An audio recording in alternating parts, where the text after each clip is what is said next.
Baik, Assalamualaikum warahmatullahi wabarakatuh. Saya Muhammad Dendi Alfarizi, NPM 171300055, akan mempresentasikan hasil proposal saya yang berjudul Peran Guru Bimbingan dan Konseling dalam Perencanaan Kehidupan Berkeluarga bagi Peserta Didik SMA Negeri 1 Kibang, Lampung Timur, tahun pelajaran 2019-2020.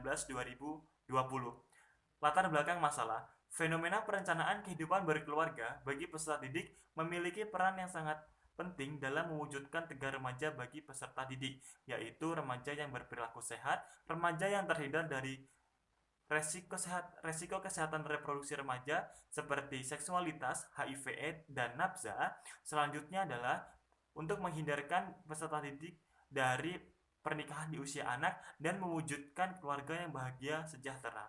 Perencanaan kehidupan berkeluarga bagi peserta didik masih banyak yang belum memilikinya dan belum memahami mengenai perencanaan kehidupan berkeluarga, seperti aspek-aspek kehidupan berkeluarga, tahapan-tahapan perencanaan kehidupan berkeluarga, aspek-aspek perencanaan kehidupan berkeluarga, dan masih ditemukan banyak sekali peserta didik yang masih menganggap sepele mengenai kehidupan berkeluarga.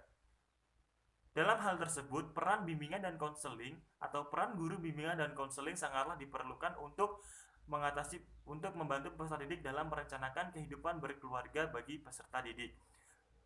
Mengenai fenomena tersebut, maka dalam penelitian ini saya tertarik untuk meneliti yaitu mengenai peran guru bimbingan dan konseling dalam perencanaan kehidupan berkeluarga bagi peserta didik SMA Negeri 1 Kibang, Lampung Timur, tahun pelajaran 2019-2020. Berdasarkan latar belakang tersebut, maka fokus penelitian yang saya ambil adalah peran guru bimbingan dan konseling dalam perencanaan kehidupan berkeluarga bagi peserta didik SMA Negeri 1 Kibang, Kabupaten Lampung Timur, tahun pelajaran 2019-2020. Rumusan masalahnya yang pertama yaitu adalah bagaimana peran guru bimbingan dan konseling sebagai informator dan fasilitator dalam perencanaan kehidupan berkeluarga bagi peserta didik SMA Negeri 1 Kibang, Lampung Timur, tahun pelajaran 2019-2020. Yang kedua, bagaimana tahapan-tahapan perencanaan kehidupan berkeluarga bagi peserta didik. Yang ketiga, yaitu adalah bagaimana peran guru bimbingan dan konseling dalam perencanaan kehidupan berkeluarga bagi peserta didik SMA Negeri 1 Kibang, Lampung Timur, tahun pelajaran 2019-2020. Tujuan penelitian ini yang pertama adalah untuk mengetahui peran guru bimbingan dan konseling sebagai informator dan fasilitator dalam perencanaan kehidupan berkeluarga bagi peserta didik SMA Negeri 1 Kibang, Lampung Timur, tahun pelajaran 2019-2020. Yang kedua, untuk mengetahui tahapan-tahapan perencanaan kehidupan berkeluarga. Yang ketiga, untuk mengetahui peran guru bimbingan dan konseling dalam perencanaan kehidupan berkeluarga bagi peserta didik SMA Negeri 1 Kibang, Lampung Timur, tahun pelajaran 2019-2020. Lokasi penelitian di sini saya mengambil di SMA Negeri 1 Kibang yang terletak di Jalan Raya Metro Kibang, Kecamatan Metro Kibang, Kabupaten Lampung Timur. Dengan alasan mengapa? Karena di SMA Negeri 1 Kibang masih diperlukan peran guru bimbingan dan konseling sangat dipentingkan untuk memberikan sebuah program layanan perencanaan kehidupan berkeluarga bagi peserta didik SMA Negeri 1 Kibang yang sudah menjadi program bulanannya. Bab 2 adalah kajian teori. Kajian teori yang pertama yang dibahas adalah perencanaan kehidupan berkeluarga. Dengan subpoin yang pertama yaitu pengertian perencanaan dan kehidupan berkeluarga. Yang kedua adalah tahapan-tahapan perencanaan kehidupan berkeluarga. Yang ketiga adalah fungsi kehidupan berkeluarga. Yang keempat adalah tanggung jawab dalam kehidupan berkeluarga.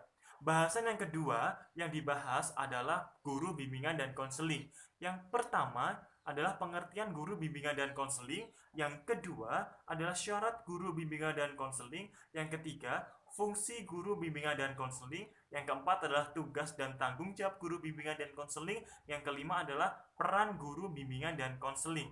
Bahasan yang terakhir yaitu adalah peran guru bimbingan dan konseling dalam perencanaan kehidupan berkeluarga bagi peserta didik. Bab 3, metode penelitian. Yang pertama adalah pendekatan dan jenis penelitian.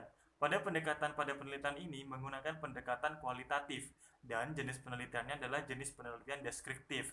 Yang selanjutnya adalah kehadiran peneliti. Peneliti pada penelitian ini merupakan sebagai instrumen human atau sebagai instrumen paling penting dalam penelitian ini. Dan selanjutnya adalah data dan sumber data.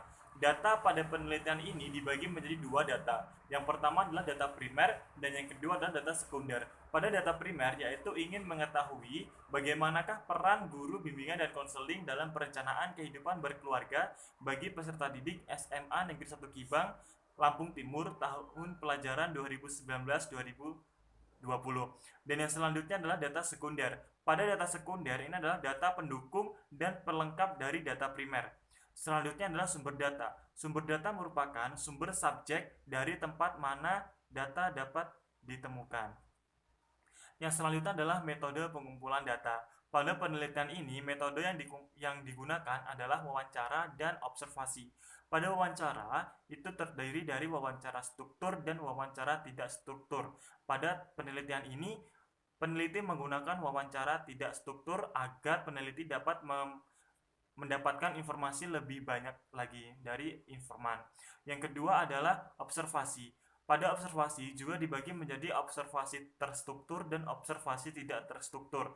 Pada penelitian ini yang digunakan adalah observasi terstruktur agar dalam penelitian tidak menyeleweng kemana-mana. Selanjutnya adalah teknis analisis data. Yang pertama adalah reduksi data, yang kedua adalah penyajian data, yang ketiga adalah penarikan kesimpulan. Dan selanjutnya adalah pengecekan keabsahan data menggunakan triangulasi, yaitu ada 3 triangulasi, yaitu triangulasi sumber, triangulasi waktu, dan triangulasi teknik. Pada penelitian ini, peneliti menggunakan triangulasi sumber, yaitu teknik triangulasi sumber yang menjadi untuk menguji kredibilitas data dan dilakukan dengan cara mengecek data yang telah diperoleh melalui beberapa sumber data. Tahapan-tahapan penelitian. Yang pertama adalah persiapan, yang kedua adalah lapangan. Pada lapangan yaitu untuk memahami dan memasuki lapangan, bagaimanakah kondisi dan situasi dalam lapangan, serta pengadaptasian dengan lapangan. Yang terakhir adalah pengolahan data. Mungkin hanya itu saja yang dapat saya sampaikan mengenai presentasi ini, presentasi proposal saya. Mohon maaf apabila terdapat kesalahan dalam penyampaian proposal saya. Saya mohon kritik dan sarannya kepada teman-teman dan dosen dan Bapak Ibu dosen, Bapak Sukirman dan Ibu Haja Nurul Atika. Dan saya akhiri, wassalamualaikum warahmatullahi wabarakatuh.